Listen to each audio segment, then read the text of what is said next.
Well, hello. Welcome to episode 261 of the Canadian Football Countdown. It's a Trey and Adam takeover bonanza special. Labor Day came early this year, I guess, and you get some Rider Bomber hate trash talk where we're talking Wolverine Deadpool is what we were saying. You get to be Deadpool as he's from Saskatchewan. And I get to be Wolverine because I have a big beard and I look like that. So it's great. We're here, preview week 9 in the CFL. We're here on our sponsor Game Time TV because the Canadian Football Countdown is brought to you by our presenting sponsor Game Time TV. Learn by more by visiting GameTimeTV.ca or follow them at Facebook at Facebook.com/GameTimeTV. And before we get started, I'll do the land acknowledgement. As always, we're going to acknowledge that the CFC countdown is brought to you from Treaty 1 territory, the traditional territory of the Anishinaabe, Cree, Ojibwe, Dakota, and Dene people, and the proud homeland of the Métis Nation, as well from Treaty 4 territory, traditional territory of the Cree, Saulteaux, Dakota, Lakota, Nakota, and Métis Nation. Adam, buddy, how you doing today, man? Big busy week for farming and other stuff going on. Oh yeah, everything's going on like always. Had a little bit of a problem there on Sunday or Monday. There it wasn't a great day, but we got through it. We're all good and everything. He's happy, healthy, good, and ready to go. Deadpool came out this weekend here. I didn't get to watch it yet. Wolverine and Deadpool. That'll be a great movie though. I gotta watch to see that. Of course, we said because I'm from Regina, I got to be the merc with the mouth. And Trey's got to be. But we got to think of the guys that we don't have here tonight. Because they couldn't make it here, we got to make a little bit of fun of them. Ryan's got to be Colossus, right? Doesn't want to break the rules. Got to be exact. He's precise. Got to be Colossus, right? Yeah, I could see it. Mike, yeah. He's got to be Peter from X-Force. Absolutely. Of course. Busy week. Did you watch any Olympics this week, or you been too busy? Yeah, I haven't watched a whole lot of the Olympics. Cool though that Canada made the quarterfinals, even though they got like 6 points down to start. So that when the soccer, but it was really cool in the rugby. Canada went on a tear. The women's team went on a tear. Big upset. The sevens went on a real. Yeah, the sevens rugby. They upset France and Australia. I think we beat Australia in like 3 or 4 different sports in one day, or something crazy like that. And then of course we lost to New Zealand. But yeah, I working from home. That's all I've had on TV from 2 in the morning till 2 in the afternoon. It's been Paris Olympics trade deadline. Our Jays got a little bit gutted, but that's okay. We got Vladdy still. I thought Vladdy would go. I thought they were going to do something stupid and make me cry, but I'm glad he did. Honestly, I thought it was going to be Bo Bichette gone. Me too, but I thought that they were going to get a good haul for Bo. Houston, what are you giving up? I'll take it, but wow. They're used to stealing and cheating, but I don't think they're used to getting stolen that easy. No, not to be big blockbuster trades, but I think some teams had to overpay for those players the good players on bad teams like Toronto has plenty of. But we could talk about that more in length in the Discord. I don't really want to talk about Blue Jays, but we're going to talk about some football. Man, let's kick things off Thursday night here in my home city. Oh my goodness, I got to get used to this. Here it is.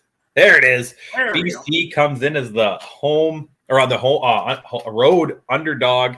This game is 7:30 Central, so 8:30 Eastern time tomorrow night.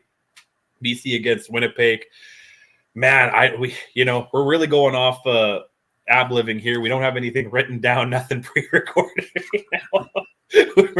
Ryan's losing his hair watching this right now, thinking what could go wrong. But man, I'll let you go here. How bad do you think things are in Winnipeg, man? And do you think BC? How many points is BC going to win by?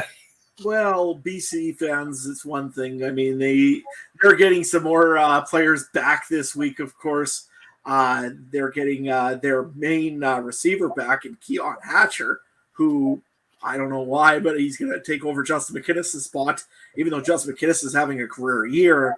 That'll be big for the BC Lions. But let's go back to Winnipeg real quick here. Is Winnipeg in the city, Trey? Because you got your finger on the pulse of the city of Winnipeg. Do they realize that the end is here for the dynasty, or are they still on the presumption this is over? This is just a little bit of a blip at the beginning of the year. Because I'm still thinking Winnipeg's still believing this is a this is a temporary thing. We're going to come back and win the whole thing. Or am I wrong here? I think the fan base is split. There's the half now that finally realized I was right for 2 years and this was the end. And Claros isn't the guy we should be having under center anymore. And the team's a little old, team's a little banged up. Depth isn't there. And then there is the other half of the fan base that are just the happy-go-lucky fan base that says, "Oh, all we have to do is win in 5 more games, and we'll make third somehow, and we can run the team." And that's the CFL, I guess. But I think the most educated fans know that this is probably a washed year right now. And in the CFL, you never want to say that because what are we? We're over Edmonton, and we're only 1 game back of Calgary for third, so we're not out of it by any means. But I think that this is things are getting tough, and we're going to have a couple big games against you guys in a few weeks, right? And we're going to have our bye, so teams are going to have chances to get ahead of us. We play BC again after our bye, and then, like I said, so I think, I don't know, this is the meat and potatoes of the season, man, and this is when I think we need to start rolling, right? Right before Labor Day is when things need to get going, and yeah, I agree. I mean, I don't think Stravy is the answer. I can't even remember who our third is. I don't know who our answer is, man. There is no answer. Yeah. Well, you look at that team, and I mean, Brady Oliveira is. But I'm actually more looking forward to BC. Fair enough. What I'm looking for on the Winnipeg side, I mean, they really, really got to get Brady Oliveira running up and down the field as hard as he possibly can, make plays out of the backfield, and the offensive line, which unfortunately took another injury this week with Patrick Neufeld going out. They need to do something to get Brady Oliveira moving. I think that's the only way that this Bombers team is going to move or get the ball moving effectively. I'm sorry, Zach Collaros doesn't have the pieces. He's got, what does he have out there? Ontario Wilson. Sometimes. Most times he's covered. And Nick Dembski, who has a tendency of dropping footballs lately again. I watched that game against Toronto. I watched most of that one, actually, just to kind of get a pulse of what's happening in Winnipeg. And I'll tell you right now, I think most of it is age, but some of it is just, bad luck Brian kind of to the Bombers as well. I mean, the fumble to Nick Dembski 2 games in a row, and Sergio Castillo does not miss kicks. All of a sudden he misses a field goal, and just little things are happening to Winnipeg and to make them lose. And it seems strange, but in this game also for injuries that I should mention, Drew Wolotarski, believe he is injured for this one. Like I said before, Neufeld. Adam Bighill, is he ready to go? I thought I heard something about him being injured as well. I couldn't tell you, man. Okay. Honestly. Probably. Actually, I think the depth chart just came out today. I should have looked at it. Injury report for the Winnipeg Blue Bombers. Yeah, I guess I should have looked at the depth chart too. No, Big Hill is listed as a starter. Big Hill is yeah. But he's one of those guys too that he doesn't practice here and there all the time, and then he'll start regularly. But yeah, I was also thinking too, like, we have such depth, like injuries in our receiving core. I don't think Whitehead's not going to be the answer. He's quick, but he's going to be a weapon, but he's not going to be the big factor. If they got Bailey back in, he's not going to be the factor either. Those are good depth pieces, but you need Lawler, you need Schoen, you need Oliveira, all being at their top of their game, and I just don't see it, man. Yeah, I guess we should mention also that Lucky Whitehead is pulled off the practice roster, is on the active roster now for the Winnipeg Blue Bombers, so he'll be playing this week. And I think that's mainly because, again, they're short of receivers with Wolotarski injured. So they got no choice. They got to play him, essentially. I'm just trying to take a look in here to see if I can see the depth chart, if there's anything else interesting here. But I guess, is there any other points you wanted to bring up over for the BC Lions, Trey? Is there any piece in this? I want to see them roll. I want to see them roll. We've been talking about how they have a huge offense, and now they get a couple pieces back in Hatcher, right? They get a piece back in Hatcher. I think this could be one of those games where right now in the West, it's either Saskatchewan or BC, right? And I think both teams are equally as likely to get first in the West. And this is a big game, right? Saskatchewan's got to be playing a winless Edmonton, so this is a game that I think BC really needs to win if they want to stay ahead of Saskatchewan or keep up with Saskatchewan in this one too, right? So, And the other part I see with BC Lions is they got to start playing and dominating teams. Yeah. They've been doing this whole just beat a team by 3 points, 4 points, maybe like under a touchdown, whatever. You want to see them actually come out and just put their foot on somebody's throat and finish them off, because so far the Lions really have a tendency of just kind of playing to their opponents, is what I find. They're a good team. Don't get me wrong. They're a very good team. But now that Keon Hatcher's back and TJ Lee is back and all these pieces are back for the Lions, who look kind of like one of the healthiest teams in the league right now, you want to see them actually finish teams and beat them early.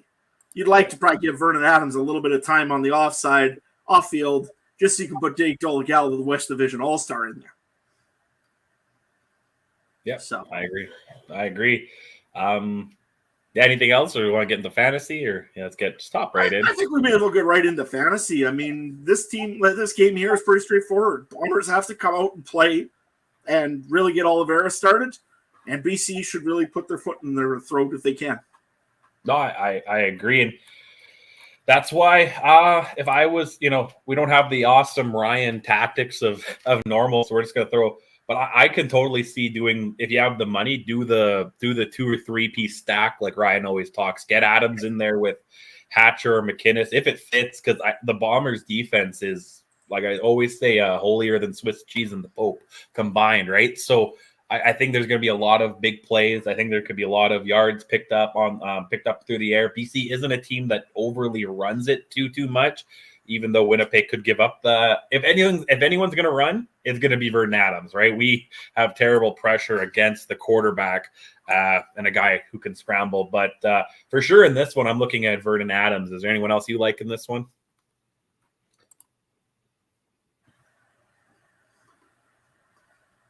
Yeah, there, Trey. Oh, am I cutting in and out? Yeah, sorry, it was me. I just asked if there was anyone else. I have Vernon Adams for sure in this one. Is there anyone else you like? Yeah, I know for sure. Vernon Adams, I like in this one. I was tempted to pick William Stanback just because I know the Bombers give up a pile of running yards, but I think there's a better running back to pick up later on. That's a little bit cheaper and probably will get you just as many, if not more, yards.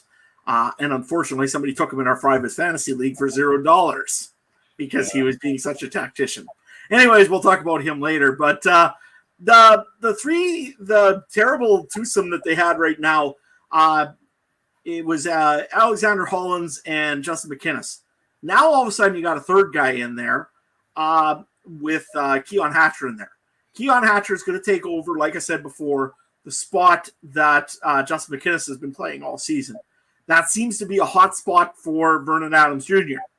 So if you're looking for a very good fantasy play this week, I would really definitely look at taking Keon Hatcher. I know he hasn't been in there much. He hasn't had a practice, and that's kind of getting – well, he's had practices, but not training camp, right? A little different when you have a whole training camp first and then play versus just kind of having 3-4 practices and then going out there. So I would like to take Keon Hatcher and Alexander Hollins if I was taking 2 guys. I don't know if I would take Justin McInnes this week because he's in a different spot again. He's on the other side of the field. I don't like that as much. But those are the guys I'm looking at on the BC side. On the Winnipeg side, maybe Brady Oliveira. I mean, I thought about it, but I don't think they're going to be up big enough in the third or fourth quarter to really run the clock down, and that's where they pick up their yards, right? If Winnipeg's up a touchdown or 10 points late, that's when you're going to see Brady Oliveira in the late third, fourth quarter. I don't see it as much this week. If there was one, I was thinking maybe go back to Ontario Wilson just because he's 6,000. I'm sure he'll pick up something. When with all the injuries on the team, Collaros has got to throw it to somebody, and Wilson's what? Other than Dembski, isn't Wilson maybe the player that's been out there the most now this year? So that's out there. Well, Lucky Whitehead's coming off the practice roster. How many reps has he had with Collaros this year? And the other guys are all pretty new to that offense too. So I like Wilson. I did think about Oliveira, but yeah, I just can't see them being in a position where they're going to run the ball heavy late. Watch me be wrong. Watch me be wrong, and Oliveira goes up 200 yards, and I'm idiot. But that's what I like there. Anything else on fantasy, or let's get into betting? Because man, your coin must be counting the dollar bills, man. It went 4-0 last week on the spread. Yeah. While you and Ryan went 3-1, and I went 2-2. So now me and the coin are tied at 19, 16, and 1. That coin is Ryan, yeah. Well, Ryan is just below 500 at 17, 18, and that one push.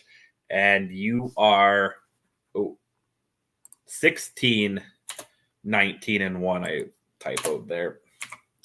So you're just one down of Ryan, and then Ryan's 2 down of me and the coin. Over-unders, you guys are doing pretty good. Ryan's at 20 and 16. You guys both went 2-2. You're at 19 and 17. I think I've had back-to-back 0-4 weeks. I'm not doing too good against the over-under here, so I'm at 13 and 19. But just a reminder, let me see here. We pay for all these fancy graphics. We better use them. There we go. -4.5 this week. The BC Lions. Man, Ryan, we'll tell Ryan, he took BC -4.5. He has to probably send that hat back. That nice new hat he got. New BC Lion fan. Hopefully he feels better and he can go to the game tomorrow so he can cheer on his BC Lions there. That'd be great. And he took the over. He took over 50 in this one. Man, I'm going to agree with the BC -4.5. My issue is with the over because 50 is a pretty big number, and I still think BC could win 30. Winnipeg might only get 10, and that's kind of where I'm thinking. So I'm going to go with the under in this one. Adam, what do you like? Well, first things first, all I could think about is that one old life insurance commercial where Ryan phones his dad and goes and says, "Hey, it's Ryan. He just bought life insurance. Good for you, son. You may need it tomorrow." If he shows up in BC Lions garb, I will pay to see that. Yeah. So, Ryan, if you're listening, get the BC garb on. Bring the hat. Yeah. Bring the hats. Absolutely. I'm going to go with the BC Lions in this one. I just don't see the Winnipeg Blue Bombers. You know what? This could be one of those games that just absolutely breaks the camel's back on the Winnipeg Blue Bombers season, essentially. I mean, I hate saying 2-6. We're only in week 9, and this could be the playoffs. But honestly, it could be. Yeah. A Winnipeg loss, a Calgary win, and BC wins again. Boy, you're having a hard time getting out. Your 2 games, you don't have any more games against Calgary. You're going to have a hard time getting out of that. And I have a tough time thinking Saskatchewan's not going to be 6-2 by the end of the weekend either, right? So every team, every other West team has a good chance of winning other than Edmonton, who we're already up of, and we really want to be in the same tier as Edmonton. Yeah, and I mean, you got to remember too, even when you get into Labor Day, usually that's a split. As much as traditionally, I would love to say, yeah, Riders going to dominate it. It's probably going to be a split. Winnipeg has some tough games coming up too. They got the Lions against coming up. I think they got to go out to BC Place. Yeah, they really, really need this win bad this week. And then if they want any hope of getting towards the playoffs. Then we host Hamilton, who's pretty similar record, and then it's Labor Day Banjo Bowl, which, like you said, could be split or it could also be 60-0 Saskatchewan both weeks. We've had that too, right? So, and I mean, it sucks for their schedule because I mean, I don't think Winnipeg's the only team without a bye. I think, haven't they? Yeah, we got our first one next week. I think we got them, and then yeah. So that's what I'm saying. Winnipeg kind of just had a rough schedule there. They had to play a lot of games real early. Yeah. It sucks, but hey, that's the way the schedule falls. So, but yeah, I can't see Winnipeg winning this one against the Lions. The Lions are just too good of a team this year, so I'm going to go 4.5. Take the Lions, and I'm going to go with the under on this one as well. I don't know. I don't see a big scoring game, but yet BC might just turn it right on. It's hard to say. It could be. Honestly, this is a game that I could expect to see like Hamilton, Edmonton last week. Yep. As sad as that sounds. So, But I'll take the under because I don't think it'll be quite that crazy. BC's not as tight defensively either. So if there's one team Winnipeg could put some points up against, it could be BC. But what does the coin like? Let's see what our coin, who now is a league leader, tied for league leader, tied. Well, the head is usually home, so. Oh boy, here's our chance. That coin's bold. I'll give it that. Plus, I couldn't dare give the coin the Rough Rider head or tail. That would be just terrible. Or BC's going to win by a field goal is pretty much what the coin's saying, or 4 points. Yeah, because it just does straight pick 'em. Don't forget. So. Yeah, because I think that's kind of there too. Anything else on this game? Or I have no. I hate Thursday games, so I have no problem with this one being over at halftime. So I can leave early. So that's okay with me. It's hot out in Winnipeg. You might storm. Maybe the game will be over just after halftime. The heat is not good for us Wolverines. That's why he goes way up north when he's hiding, right? So let's get into the Friday night. I don't want to know what that suit does to me. Oh man. Actually, I've been watching all the X-Men is the only Marvel I haven't really seen, and I've been watching it just to get prepared. And I'm just watching the Wolverine trilogy, and I just started Logan, and that's been pretty good so far, about halfway through. So we'll have to. Is it crazy that I still want to see Thor versus Deadpool? Well, now that I've been seeing TikToks of him in Disney World now, Deadpool, and it's wild. It's just weird seeing him there. He's walking around and shit talking like the other Avengers and other people there. It's great, and he's actually making a lot of adult jokes in front of kids. It's amazing. But Disney let it happen. Shows up that Star Wars takes on Darth Vader or something. Pretty much, and he was making jokes about Splash Mountain, saying it's not outdated. Or something. I won't make too many jokes about Disney here because we might be owned by them next week. So that's true. I mean, if you're sponsored by Disney, Anyway, we'll get to Friday night football. 7:30 Eastern start. Battle of the East. Montreal 6-1 going into the limit box in Hamilton. Ooh, is my internet being funky? My internet's being funky, isn't it? A little bit funky. A little bit. Okay. We'll You tell me about which team you like, and I'm gonna figure out my phone here. Well, we'll start with the Hamilton Tiger Cats, who's on a 2-game winning streak here. Most recently, just absolutely dominated the Edmonton Elks. Yes, I say dominated with a little bit of tongue-in-cheek because the game didn't look like it was as big of a domination. And I'll just say it simply. That was just Trey Ford having a very, very good fourth quarter. Over on the Hamilton side, though, I think Hamilton has done all they need to do lately to win, and they've done a very good job. Me and Ryan were arguing here in the chat over on the Discord last week, just talking a little bit about we were arguing mostly about Tim White.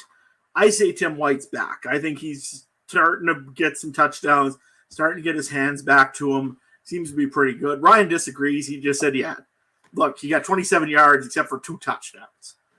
So, Trey, what's your thoughts? Tim White back? Tim White not? Or is Tim White still kind of, iffy? I think he's still pretty iffy on that Hamilton team. I think there's a lot of things that Hamilton team could still improve on. I know Bo's been playing relatively well. But no, I don't really have that much faith in Tim White right now. Actually, Bo's second in passing yards and leads the CFL in passing touchdowns. Who would have thunk that right now? But I mean, if you look at the receiving part, it's been Shamar Bridges, who's 6. There's not really, and then Dunbar. I just think, I'm not really sold on White. Okay. Yeah, and I mean, Hamilton's offenses look good all season overall. I mean, I still don't know why they don't use James Butler probably a little more than they should. Last week, I mean, they were using him quite a bit because you always use your running back against Edmonton. It's just the rules. And but the big thing is their defense has actually stepped up a little bit over in Hamilton. They haven't let out that big pass once in a while.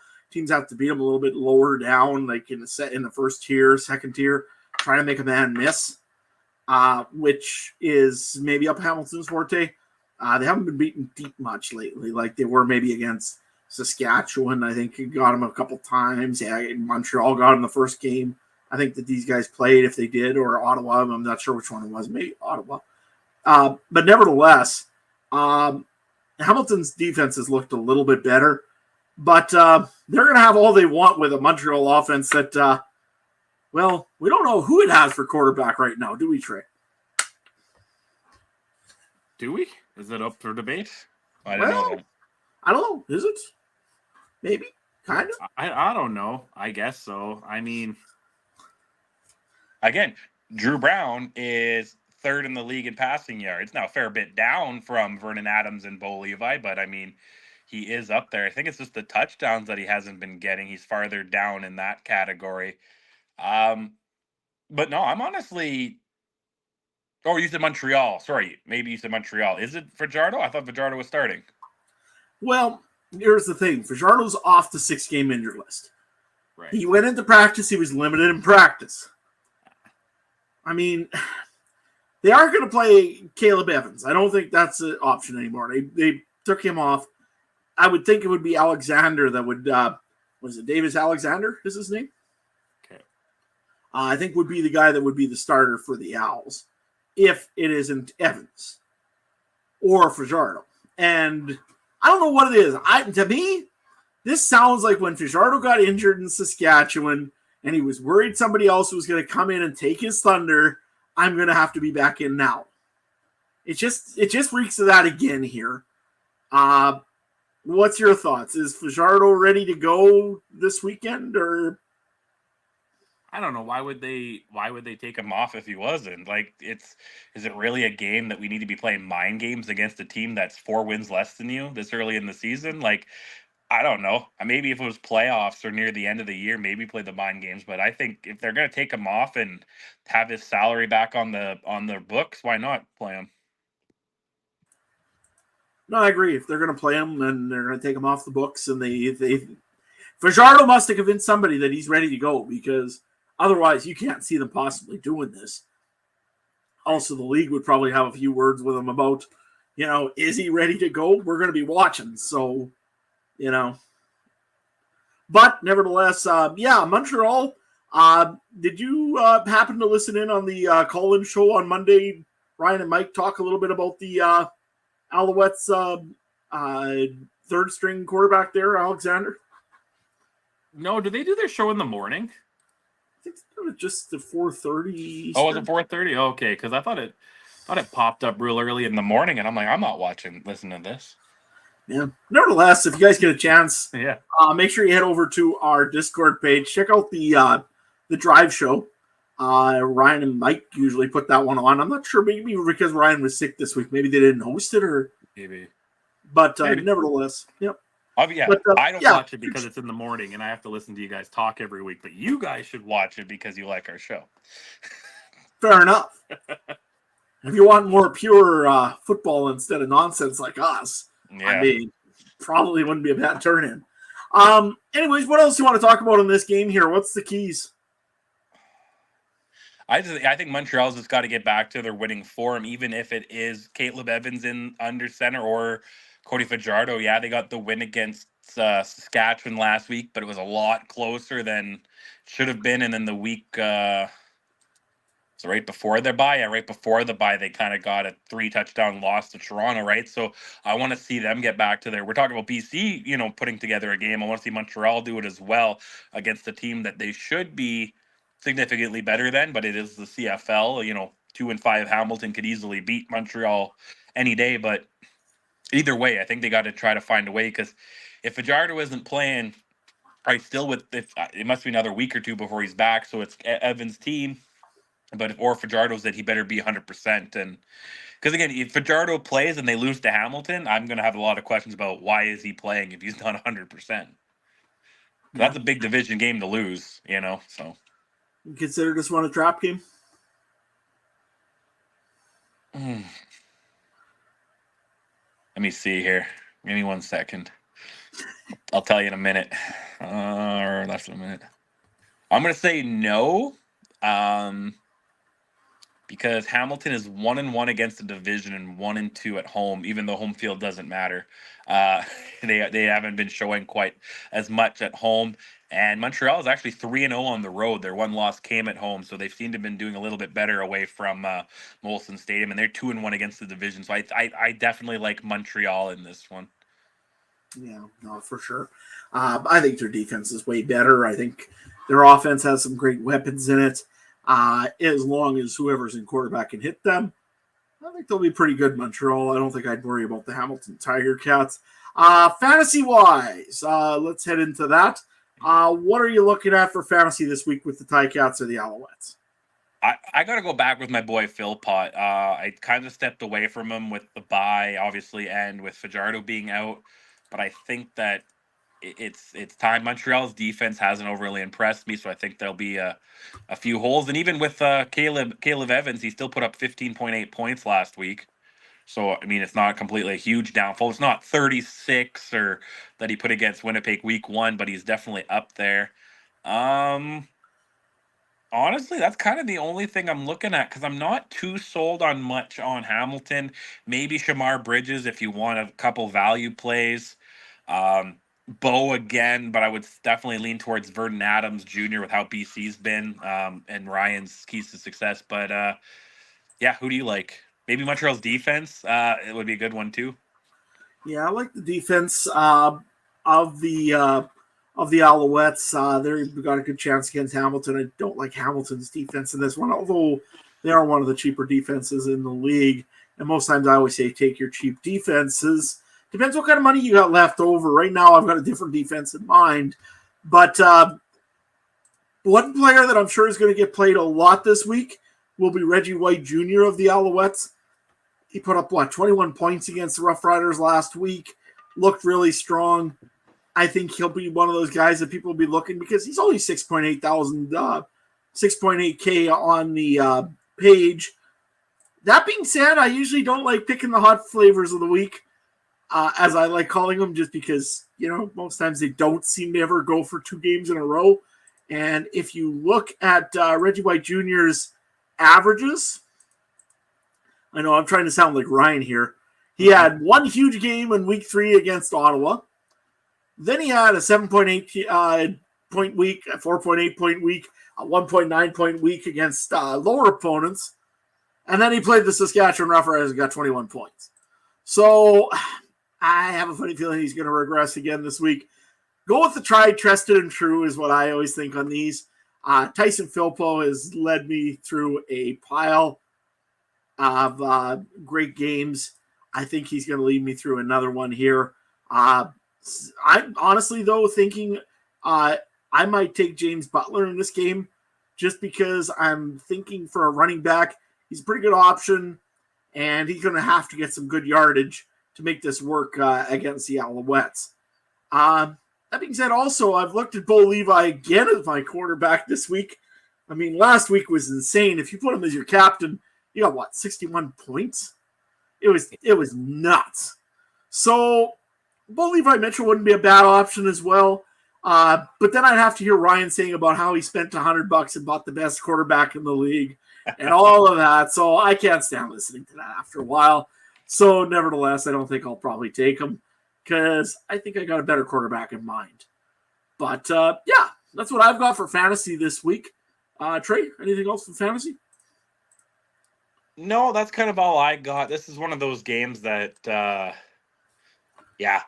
don't know. I could see Montreal putting up points, but it's kind of a question mark still with Fajardo's playing time in question. So let's get to betting. What did I do here? So yeah, -5 Montreal. Okay. You want me to go first on this one? You go first. You go first here. Sure. I'll go first on this one. I'm gonna take one that you guys probably didn't expect on this one. I'm gonna go with the upset, and I will take the Hamilton Tiger Cats to cover at the minimum, the +5. I think that they're not a bad team. They've improved. I don't like what Montreal is doing right now by playing ring around the quarterback. I don't like them kind of just picking some random guy or whichever guy they want to at the last minute. Although, yes, they pulled off Fajardo early, but again, limited in practice and all that other stuff. So if it was just a thing, like again, if it was just Fajardo saying, I want to keep my job, I want to be the starter, I got to be the starter, I got to be the starter, boy, I sure hope that ain't the case because that ain't team first mentality. That don't win you much. But yeah, I'm going to go with Hamilton with the upset here. I think Hamilton is going to win it. If Hamilton does win it, though, it's going to have to be a very low point percentage. Although somehow Toronto just walked in and smacked Montreal around too. So I don't know. I'm going to go with the under on this one, 50.5. And the coin, you want to do the coin next? Or? Yeah, go with the coin, sure. Okay, let's see what the coin tells me. It's going with the away team.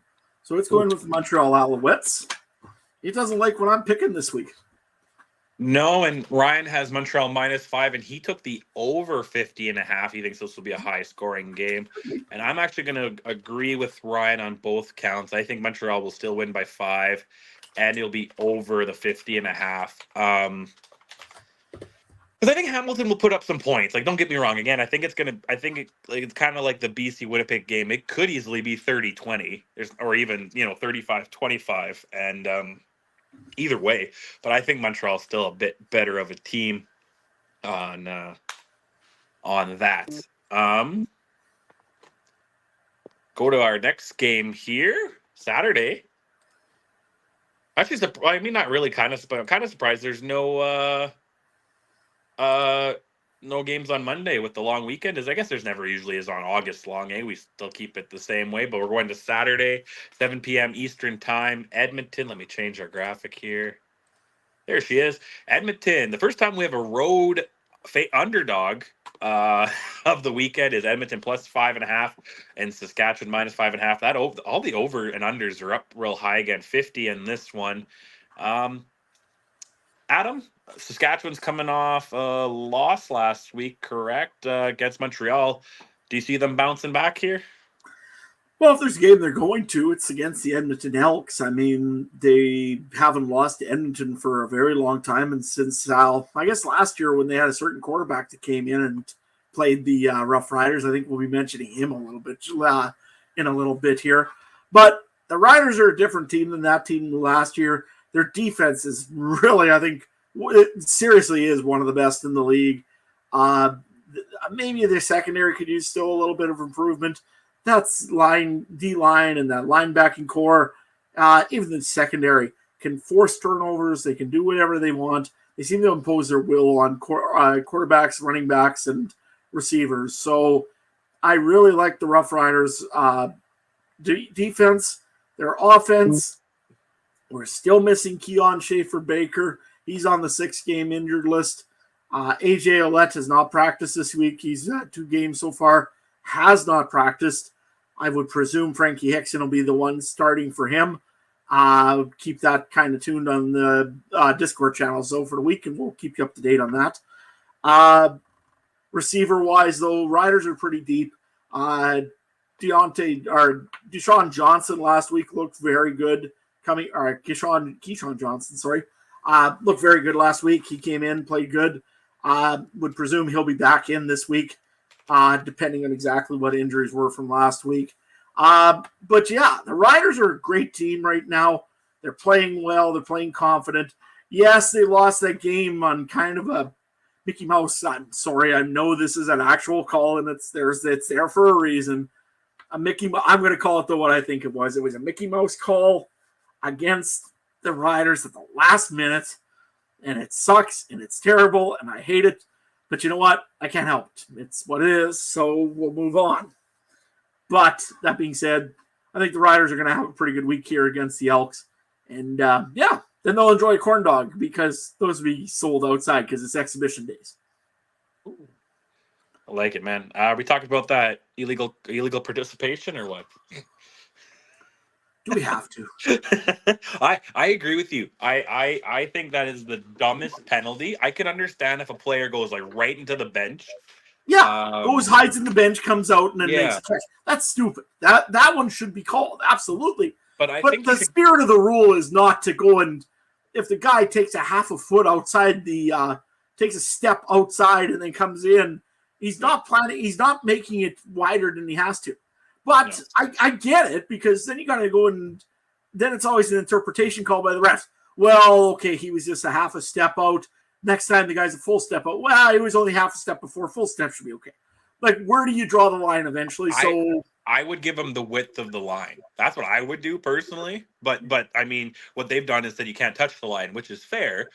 I would keep it black and white still. I would give them the width of the line because again, if he got pushed out by the defender, isn't that okay? It's okay to get pushed out, but he didn't get pushed out. He just ran. So I don't know. But I get the rule. I agree with that one completely. Yeah. I mean, refs have it hard. I know Like I said, I don't like it as a Rider fan. As a Rider fan, I'm like, this is the time when the game is about the game's won or lost, and you're going it down. We're going to lose this game to a foot on white paint. Yep, that's the way. That's just how she goes. It's what it is. But I mean, you want to talk about the Elks a little bit here because this is probably more fun than anything. Well, yeah, real quick, I would say, like I say every week, CFL refs are still the best refs in any pro sports. They're better than NFL, better than college, way better than NHL and MLB and NBA. I'll say they're tied with USC refs. USC refs are pretty good for the most part, but I would say they're the best for team sports. The Elks, man, I am so finally happy that they're going to probably play Trey Ford, hopefully from here on out, and hopefully. And that's why I was more and more thinking about this game. You asked if the last game was a trap game. I almost think this one might be a trap game just because, like you said, the injuries Saskatchewan has with running back and receivers and such.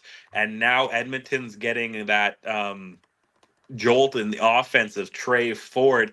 I don't know if Edmonton will win, but I think that plus 5.5 maybe looks a little bit better than it would how they were playing earlier this year. That's all in my kind of thoughts.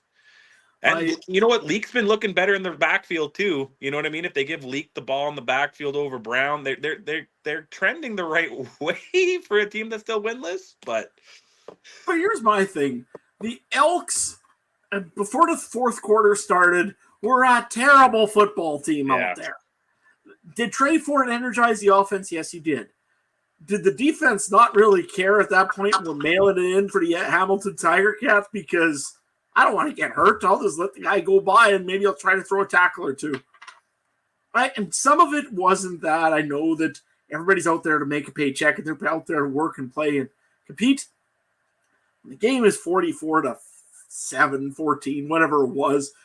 Players don't push that hard. Yeah. And Trey Ford made people look like they were standing still. He made them look bad.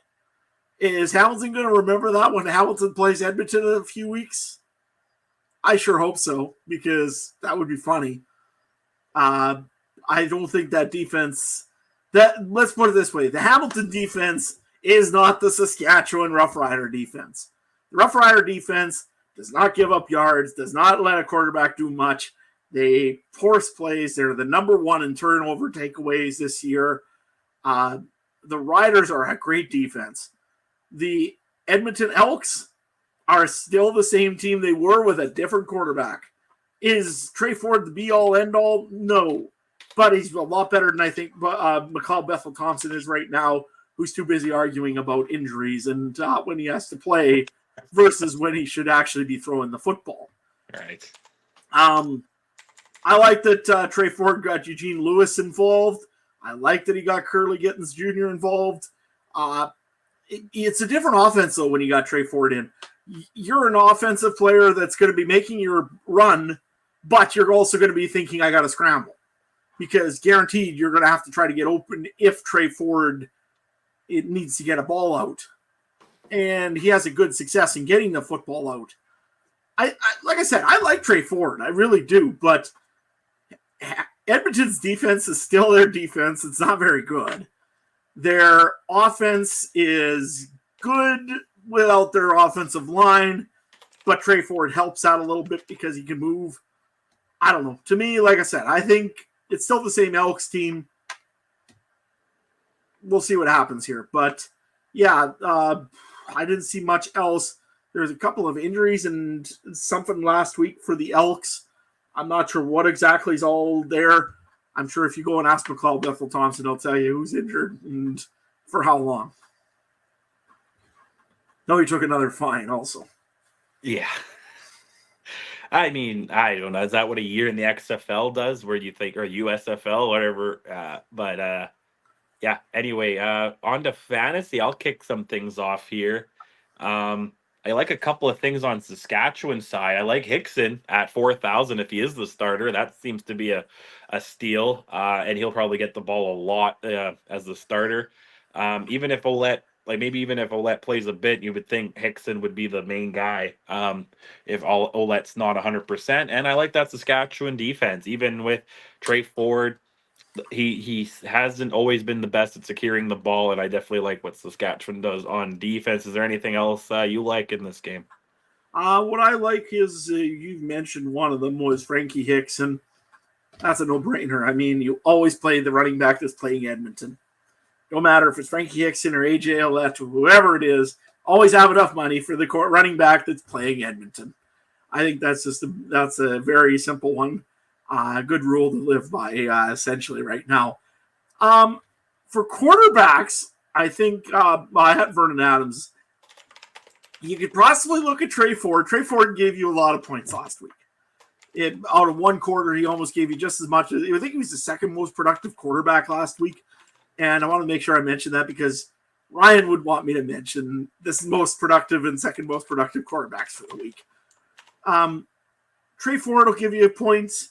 He'll get you some points, but don't expect a big game out of him this week with being against Saskatchewan. I think the Riders' defense has now earned a little bit of respect around the league, and they won't be the ones to be pushed around. They're ball hawks. They like to get the picks. I don't think that'll be a big thing. As for players, I said Frankie Hickson. I do have the Riders' defense right now because you have an inexperienced quarterback going in, and you never know, he might throw a pick or two. So I'm looking at that. And the other one that I'm really looking at is one of the Riders' receivers. It's actually Sam Emilus right now. He doesn't get a lot of touchdowns, but boy, he gets a lot of yards after catch. And he's a little bit expensive for what it is, but don't forget, there's no Keon Schaefer-Baker. There's really, nobody else on there that can really compete with him, unless Ajo gets in there early. But he's listed probably as a backup, I would presume, again this week, with Johnson being in there. So Emilus will be one pick. Hickson will be another. And I don't know. You can maybe play Trey Ford if you really think he could do something with his feet against the Riders. But I'd be leery on it. No, I agree with that, and I'm not really confident in the Elks' offense. Like, if Trey Ford went into almost any other team in this league, I'd maybe consider playing him. But just the way the Elks played together so far, betting wise, like we said, plus 5.5. Edmonton's the road underdog going into Saskatchewan, over under 51. I was hemming and hawing, but I'm going to go with Saskatchewan minus 5.5. I will also take the under, but Ryan took Edmonton plus 5.5, and he took the over 51 in this one. Adam, who do you like? Pardon? Go ahead. No, I thought I was muted. I forgot I'm doing it on my phone. I saw I was muted on the computer, and I thought I was talking muted, and then I realized I'm on my phone. So, no, we're good. No problem. What I've got here is I'm going to take Saskatchewan. That one's pretty clear. I know this could be a trap game, and Trey Ford might pull off a really great game, but I don't see it. I see Saskatchewan winning this one. And I'm going to go with the over on this one because it could be just a gun fest, and you never know. But I think in the end, Edmonton is going to start making turnovers. And if you get pick sixes, they count as 6 points no matter which way they go. So I think I'm going to go with the over on this game at over 51. The coin right now, while I'm doing this here, I'm going to make a flip here. Flip. It's got the home side for this one. It's got the Saskatchewan Roughriders. It is, over on this one here for the Riders. Awesome. Mike, are you there? Mike, are you listening? Can you join the broadcast for a second, buddy? 1 second, One more bud. game to go through. I Yeah. have to. My son is being a delinquent, so I have to go. So Mike's gonna come in and close this one out. We're calling in the lefty boys. So take care, guys. Okay. Perfect. Thanks, Trey. Yeah, we only really got one more game to go here, Mike. But before we go into the next one, do you got any thoughts on the Edmonton Elks or the Rough Riders? No, actually, you guys can hear me, right? Yeah. You're good. Okay, good. Yeah, no, I agree with a lot of what you've said. Both of you have kind of said. To me, I have this struggle at 5.5, if you will. You know where that line ends up falling to. But I fully believe that the Riders should win this game. It'll be a field goal, touchdown, 28-24 kind of area. I really don't think that the Riders are going to fall into that trap of what happened last September. I think they're a much better team than that. But I think look for that Edmonton sort of pushback, if you will, the energy with the the new quarterback. But we'll see. I think the Riders have to get out of that first quarter, kind of weather the storm, and I think the Riders should win this one by between a field goal and a touchdown. Perfect. Yeah, no, I'm about the same way. I think the Riders will win this one. I think it'll be pretty handily, unless something really happens that Trey Ford can really take off and can make something happen with his feet. But he's going to have a lot of challenge with that Rough Riders defense. I guess we're going to be moving on to the Sunday. Well, I think this is an afternoon matinee game. The Toronto Argonauts are going to head down to Calgary and take on the Stampeders. Calgary, of course, coming off a bad loss to the Ottawa Red Blacks. Toronto is coming off of, I believe it was a W in overtime against the Winnipeg Blue Bombers. First things first, Calgary Stampeders, after a tough loss like that, I think they lost all momentum from beating BC.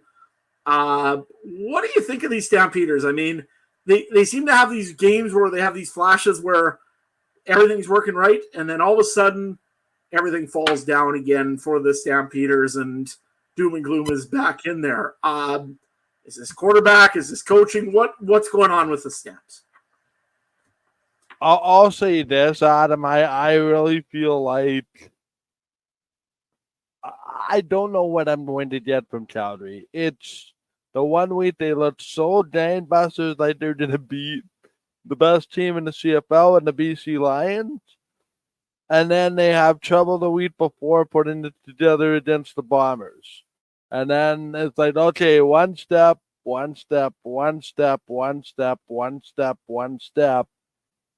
I don't know what I'm going to get. Am I did at the Mayor of it throws for 300 yards and, 3 touchdowns and no interceptions, or he did get the one that throws that untimely interception to somebody, and then that's when, Calgary loses by 10. But to be fair, Adam, I think I would put both teams hi, everybody. I don't think I said hi. I just jumped in. But no, that being said, I think both teams are kind of in the same boat, if you will. And it's whichever quarterback cannot make the mistake, whichever quarterback can manage the game, and people hate this line, but it's so true. You need a quarterback that can manage the game, not turn the ball over. You can get that constant running game. I think, Adam, what Ryan Dinwiddie does so well is if you're not going, he's not afraid to make a change. We saw that last week. He made the change at running back. He made the change at quarterback. Then he went back to the starting running back in the fourth quarter to Dean Carey, who, kind of learned and made amends for it. But again, I hate to say this because it's going to be so repetitive, and it'll probably be a better game than I'm giving this credit for.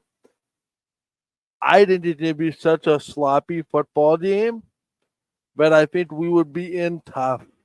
The double-headed over-under at 49.5, and I can't help but go under.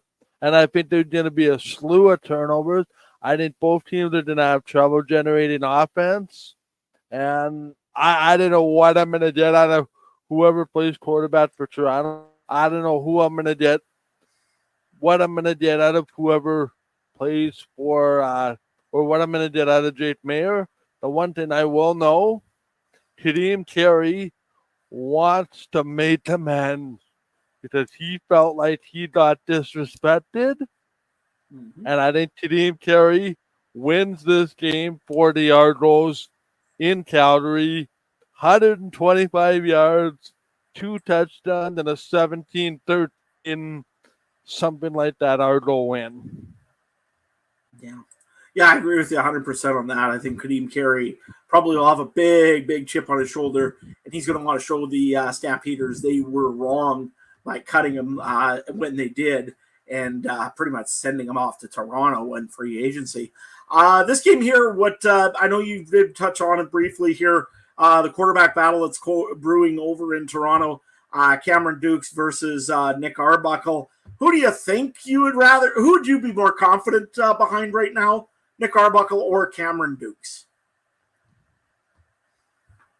I know. Who would I Who would you play? Yep, you're now Ryan Dinwiddie. Who you playing, and why? Arbuckle. Arbuckle. The veteran president. The veteran president.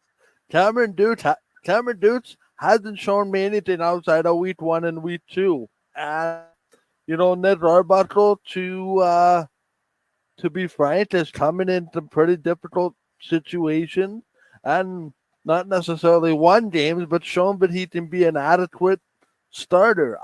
To me, Adam, this is about putting a Band-Aid on, hoping you can get something out of somebody until you get Chad Kelly back. And even then, I don't know what the reception is going to be. But if you're asking me, to be honest, I'm holding my nose. That's what it is. And starting Nick Arbuckle.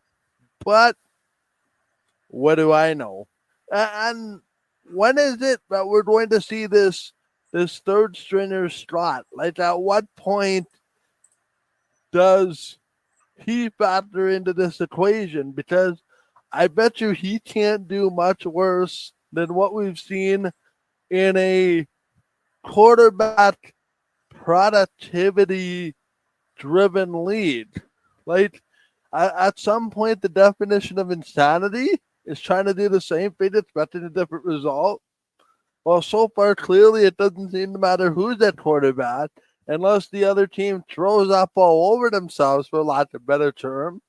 The Argos aren't winning a lot of football games. And let's be frank, the Argos won last week because Winnipeg lost the game. There's no ands or buts about it.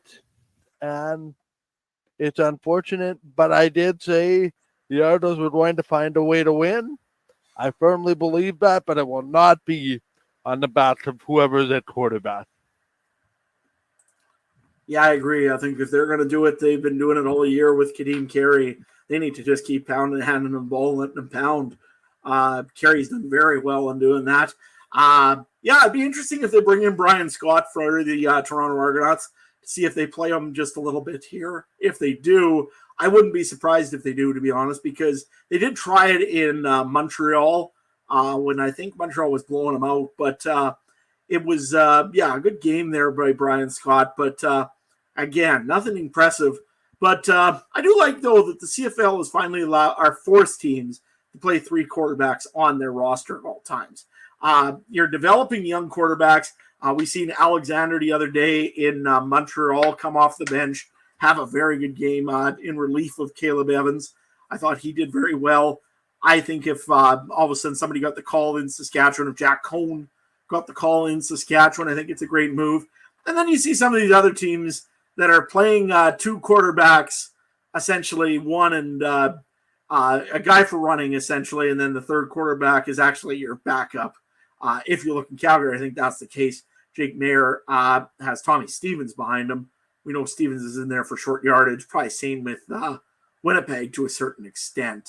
I mean, even Yep. Adam, just to make a quick point here, we're not necessarily seeing a quarterback in the short yardage scenario. Like we've seen Leatre take his fair share behind center as well. So it's not necessarily quarterback de facto, right? It's Leatre behind center and whatever it takes to get the first down. But I agree. I think there's merits to adding, that third quarterback again, and it's presented opportunities, but great move because I think, and if you listen to the drive home, the call-in show, the Discord call-in show used to be the drive home call-in show, but now we did it in the morning. We kind of talked about this new emergence of new quarterbacks. For anybody that listened on Monday, it's still on the podcast feeds now.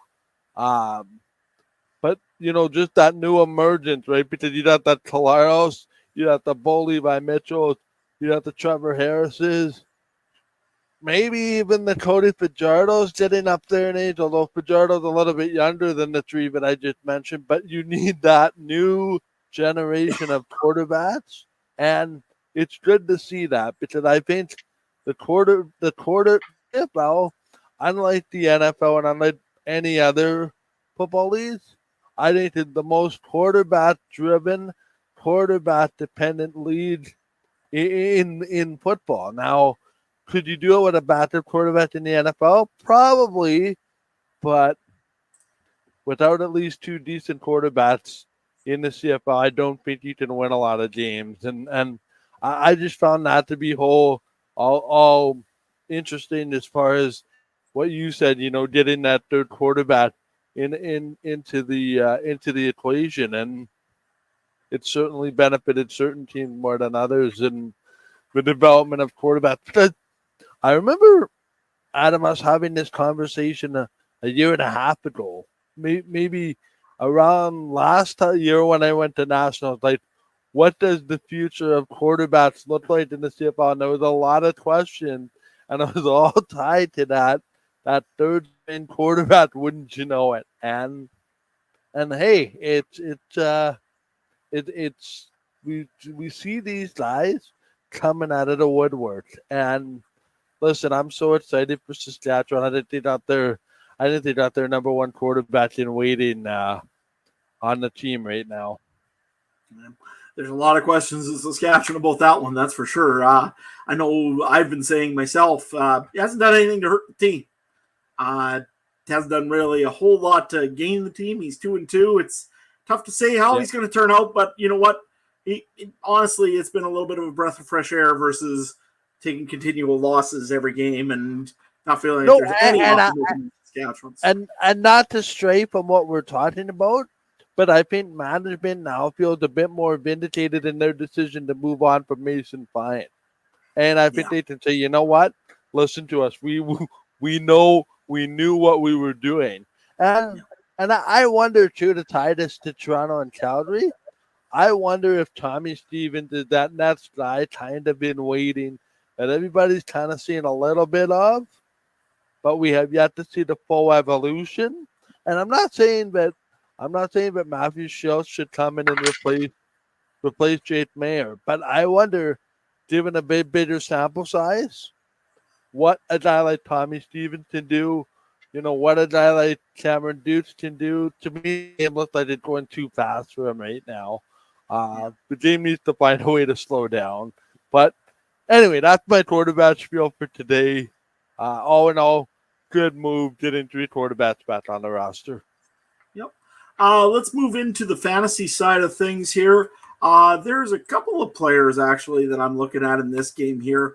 The one you did mention earlier was Kadeem Carey. He's been a beast for the Argonauts all season. I think that he probably, again, you're right, he did circle this one on the calendar. He wants to make sure that he makes a nice little showing McMahon Stadium to remind him, you shouldn't have done that.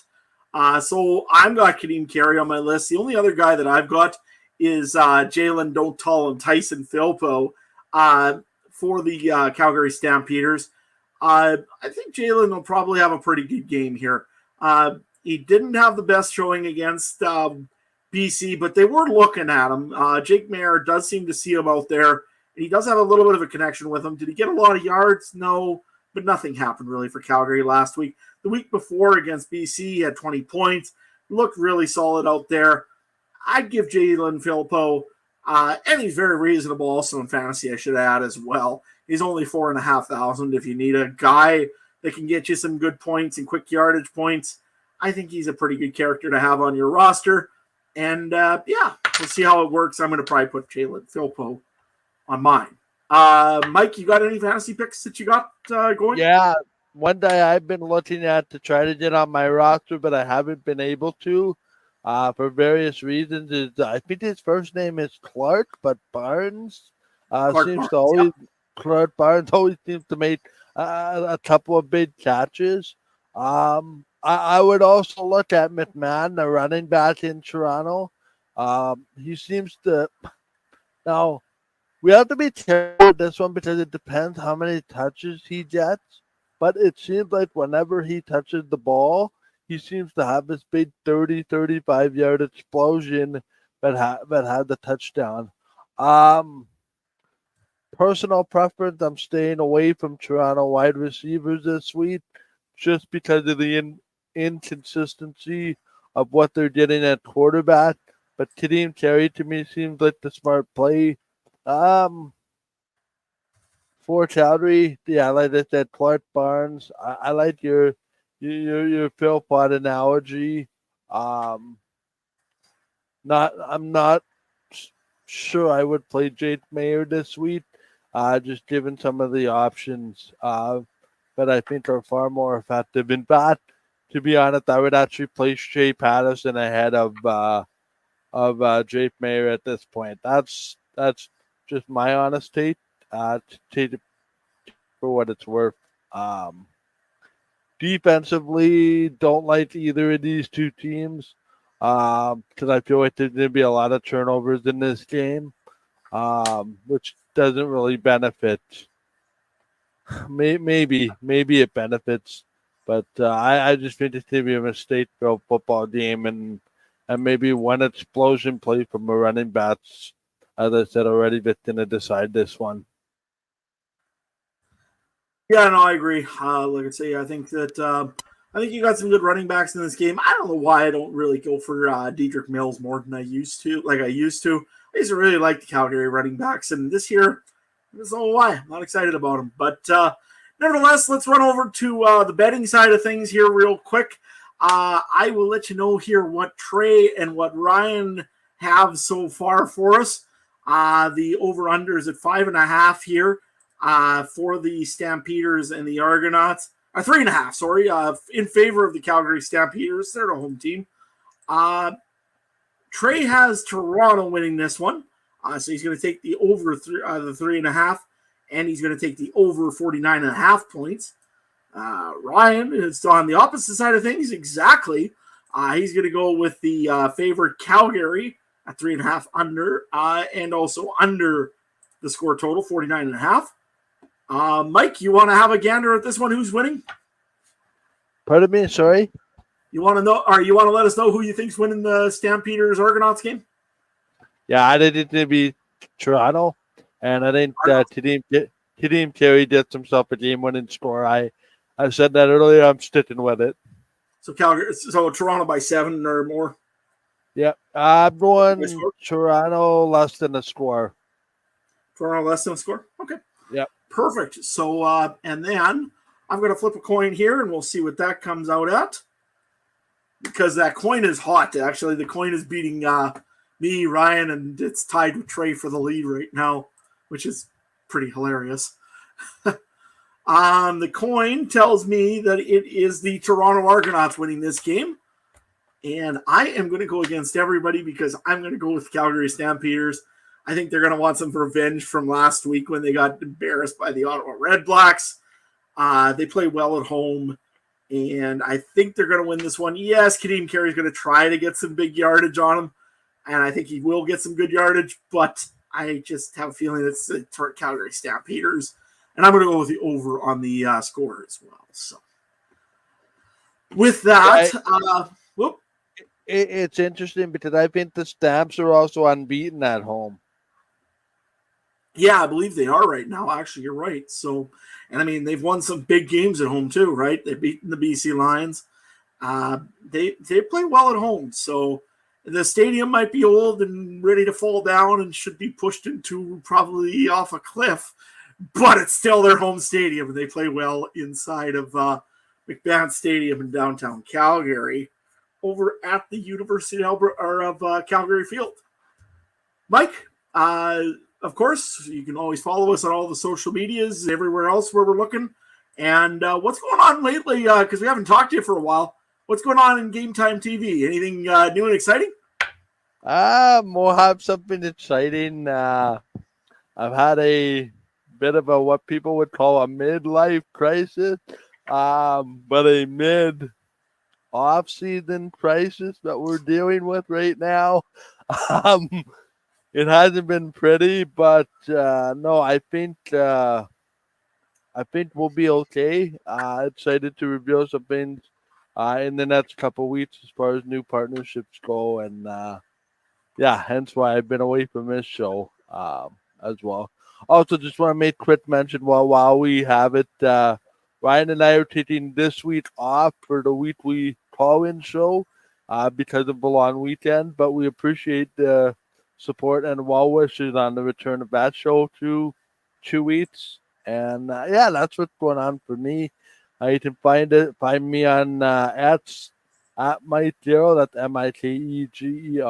When I do tweet there, although it's becoming less and less frequent, just given reasons of what that platform has turned into. Also, massive props to Canada's women's soccer team for overcoming the point deduction and making it to the quarters. They'll be taking on the other team of my heritage, Germany. So go Canada, but won't be disappointed if the Germans win. That's going to be a battle. That's Canada, Germany. I know Germany's a powerhouse in soccer. No matter what side of the equation you're on, that's a battle whenever you got to face the Germans. So it'll be very interesting to see what Canada does there. You know what? And part of me with everything going on for Canada too is how much gas do they have left in the tank? They look like they're emotionally spent just getting there, and we'll see. We'll see. Fingers crossed. Never underestimate female power. No, it's when you write them off, they come back with the vengeance. So should be a good game nonetheless. And I mean, they played a murderer's row in the A group, playing France and playing Colombia and just like some extremely good soccer clubs. Yet Canada pulled it off. It's amazing. Mike, you know what? We don't get to see it very often here. I do want to ask you about because we're at the midway point of the season pretty well almost. Well, we're only a couple weeks away, actually, I should say, because we always have 21 weeks in the CFL. What's your thoughts of the league so far? Give us a 1 minute explanation. 1 minute explanation is I don't think there's a clear-cut Grey Cup champion for the first time in a while. I don't think there's a runaway team either. I didn't even I said this on, I think it was our show a couple of weeks ago. I fully believe that you could make a case for 7 of the 9 teams winning the Grey Cup, and I think that's going to continue to be the case. Good to see some of the teams that have struggled in recent years.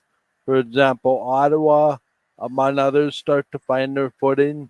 I think I said this too. It's Winnipeg and Toronto have combined for the league's most wins last year and the year before, with those two teams not winning the same number of games so far. It's allowed other teams to steal wins, therefore bringing the lead closer. My surprise team so far has to be the Saskatchewan Roughriders. Very impressive with what's going on over there. Some key victories to help usher their chances along. I still think they're going to be in tough when it comes to the BC Lions in a one-game playoff. But that's the beauty of a one-game playoff. Anything can happen. And I think the Riders will be better for it the next time we see BC. East, I still think goes through Montreal at this point, even with what's going on in Ottawa, what's going on in Toronto, what's going on in Hamilton. We'll see what the Chad Kelly sort of reinvigoration does if and when he does come back after his 9-game suspension. Does that turn that whole division back its head? Anyway, there's a reason I call it the Crazy Football League and not the Canadian Football League from time to time. And Adam, I'm sure you know this. This real season starts on Labor Day and afterward. Yeah, exactly. And I mean, these wins here are the tough ones to get because you need them quickly. The ones later on are even tougher to get. They need to, those are to become the must wins, and then all of a sudden you really got to work to get those. It's like you have your preseason, the first part of your season, Labor Day, the difficulty gets amped up, then the playoffs get amped up, and then the Grey Cup is like on another whole level of its own. Yeah, absolutely. And I mean, it just gets more and more fun as this league goes down the road, and we get closer to those colder weather games, and then all of a sudden the playoffs and Grey Cup arrive, and boy, that's when the real games get real fun. Do got to bring up a couple little things for housekeeping to finish this up here for this evening. Of course, we got our Discord channel over on, of course, Discord. Make sure you look us up over there, the Canadian Football Countdown. We've got all sorts of great stuff in there. Some of the top minds in the CFL are following or hanging around there and definitely giving us some advice. Lots of fantasy options. If you need to learn a little bit or want to get a guy for your fantasy list, head over there. Ryan's got some expert answers always for you. Of course, if you want to catch Ryan and Mike's show, the drive-in show or the drive-out or the driving show, they're definitely driving. I know that. You can head over there. You can check them out also on the Discord channel first. They'll be doing that live over there. Usually it's always on Monday afternoons, except for this one. We did mention that earlier. Trey, of course, he's got his power rankings there. You can argue with him and tell him why he's wrong on his power rankings. You can also go and check out on Tuesdays. Usually I've got some sort of poll. I'm sorry, this week I was kind of a little bit out and about. I couldn't get a poll in. Quickly to interject, I heard you caused quite a storm last week. yeah, that was apparently that was maybe not so nice. Apparently a lot of guys had some good comments on that one, but if you do want to put your opinions and you're watching the show here tonight and you want to give me your starting quarterback for the Edmonton Elks for the rest of the season, put it in the Discord channel. Let us know over there who you think should be the starting quarterback going forward for the Edmonton Elks. Also, you got all sorts of other great stuff in our Discord channel. We have game day chat, all sorts of great stuff going on in there. So make sure you check out over to our Discord channel. Check us out. We always got some fun and some exciting things going on. And we even got some farming pictures up there if you're really into that as well. If you want to just flip slides here, Mike, over to the social media one, we'll go into that and try to wrap this one up here. Yep, got it for you. Whatever podcast platform you're listening on, we appreciate if you like, subscribe, comment, rate, share, reviews, share the show with your friends, help us grow the show. As always, we appreciate it. Let us know, too, what podcast platform you're listening on. I'm always curious whether it's Apple, whether it's everywhere, whether it's and if we need to have a new one, because they're always popping up. Hey, I'd like to listen to your podcast on such and such, but I can't. We'll look into it. We want to be as much for the fans as it is for us. And if we're missing a podcast location, let us know, and we'll look into it.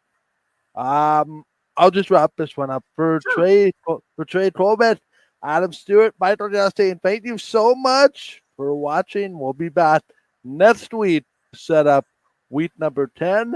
This has been the Canadian Football Countdown, and we will be back next week. Have a great week, everybody, and we'll see you soon. Bye for now. And Ryan, where